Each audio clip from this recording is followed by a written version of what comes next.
Welcome everyone to Sandro Goes Off, the only show that will never watch Doctor Who and doesn't know anything about Doctor Who, and that's okay because there are many fandoms and you like what you like. Today, we are going to talk about the mythical film. And by mythical, it's not mythical no more because it's here. Zack Snyder's Justice League. Now, before we get into it, I'm going to have to ask. I mean, you don't have to, but I'm going to ask. Please like, subscribe, hit the notification bell, share it to your friends, share it to your coworkers, share it to your family. You know what? That's a lot of stuff. You do whatever you want, all right? Okay, but let's get right into it. First things first. This film does exist already, but not really. 2017, Zack Snyder's daughter unfortunately passed away.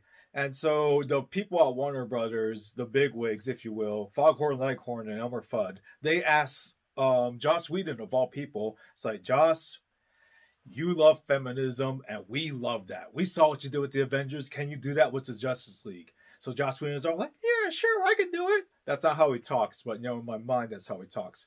But yeah, Joss Whedon goes in there, and then he's just like, get rid of this black suit Superman. Make this palette all red. Make Steppenwolf look goofy. And then, we got what we got.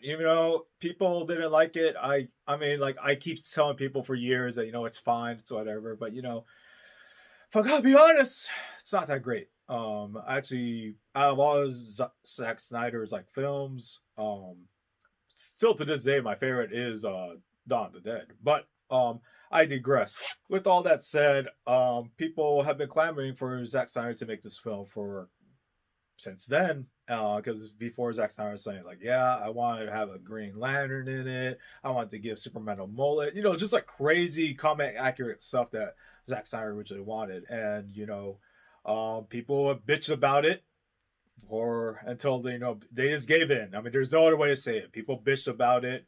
I was just like, I remember when I first heard Snyder Cut versus Snyder Cut, all right, sure, that sounds like fun, but I wasn't going to be like, hashtag release the Snyder Cut. You can look at my Twitter account right now, AndyCon77 on Twitter. At no point in history do I ever say release the Snyder. But anyways, I'm getting off topic. So the Snyder Cut is finally here. And overall, it's fantastic. People are going to hate it right off the bat because it's a 4-hour film. And,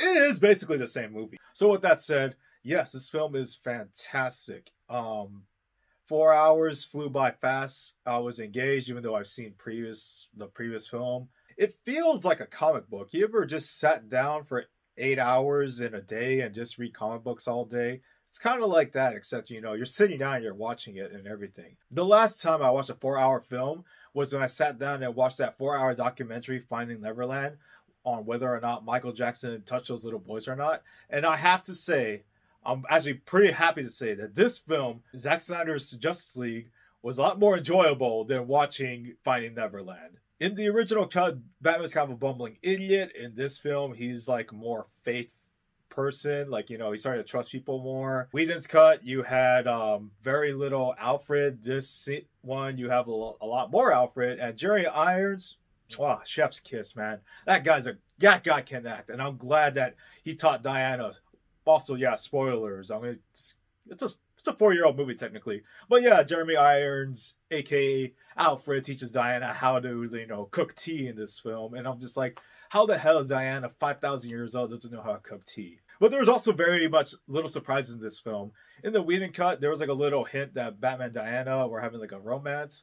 I thought that was a Whedon, in the original cut, they touch hands by accident, and they're like, oh, sorry, it was just awkward and weird. I thought that was a Whedon thing. Turns out it wasn't. Another thing that wasn't a Whedon thing, I remember telling Pete, my brother, who's also the channel, he reviews toys, but I remember telling him, hey, in this film, Cyborg and Flash make quips while digging Superman's grave. And he didn't believe me, but it actually did happen in the Whedon cut. That scene is still in it, except, little less quips, but I mean, it's still in it. That was actually a Zack Snyder thing, which is pretty cool, but also really fucking weird. And I can't talk about the Snyder cut without mentioning Cyborg. the heart and soul of this film. My God, give Ray Fisher all the money and praise, because man, that motherfucker can act, and man, was that such a good film. You get to see his like transformation from being a brooding teenager to being like one of the best heroes in this film, maybe in the whole Snyder universe, or the whole DC extended universe, or the whole DC universe as a whole. There's too many universes, man. We need like a crisis, like a final crisis, something to just merge it all together, man. I'm sick of this shit. But yeah, Ray Fisher is like really good in this film, and you know, Cyborg's good at this film. Like Diana, she killed a few people, she killed a man, but you know, overall it's the same Diana. Also for the Flash, you know, like still annoying, but you know, not as annoying. What else can we say about this film? Oh yeah, there's some new characters in it. The biggest new character is, that's right, Granny Goodness. You see how awesome she looked just standing there not doing shit? Just kidding. Granny Goodness sucks. We're talking about Darkseid though. Darkseid was there, man. He was like, in the original cut, the Whedon cut, Steppenwolf tried to, you know, take over the Earth for, I don't know, anti-mother something stuff. I don't know, man. Like, it's a tattoo on the Earth. There we go. He was trying to, like, I don't know, like, get this tattoo off the Earth. I'm probably butchering the whole lore, so you DC fanboys, like, I don't know, like, hypothetically, some, like, idiot named Fallen Big Boss probably gonna make something in the comments saying I'm an idiot. Go ahead, idiot. I don't read these comments anyway. But regardless, yeah, in the original cut, Steppenwolf, you know, he tried to get the mother boxes before, and then he didn't succeed. But in this cut, it was actually Darkseid, and I thought that was like really interesting, because like there was no Darkseid in the original cut, but yeah, Darkseid was pretty cool in this. Like, you know, he was just like messing up, killing a bunch of people, which by the way, this is a rated R film. There's like, I think like 2 or 3 F-bombs. That was 4 F-bombs maybe. But yeah, like there's a lot of killing in this film, and it's just nuts. It's nuts. But yeah, Darkseid was in this film, and I don't know, man. It's just cool, man. We're living in an age where you can see Thanos and Darkseid live action. It's just pretty neat. And then the other new character they added was Martian Manhunter, which is again pretty cool. I thought it was kind of weird. He was introduced by comforting Lois Lane, disguised as Martha Kent. Okay, sure, whatever. He's a good guy. I don't know if you ever watched like Justice League Unlimited or Justice League on HBO Max, but like, you know, seems right. He comforts people. And with that said, like, that's it. I don't know what else to say about Zack Snyder's Justice League. I wish we could get more Snyder Universe. We probably won't. Oh, wait. Yeah, before I sign off, I got to talk about the Joker. The Joker was fine. I mean, the whole scene was fine. The whole, like, second nightmare sequence and everything. But there's one thing that did bother me. I was promised we live in a society line.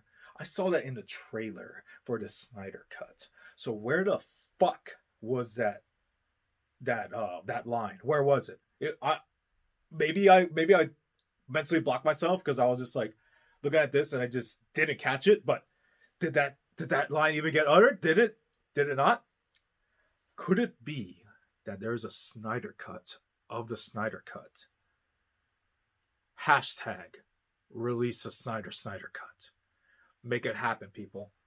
With that said, this is Sandro Goes Off signing off, saying none of this matters. I don't know. Have fun. Enjoy yourself.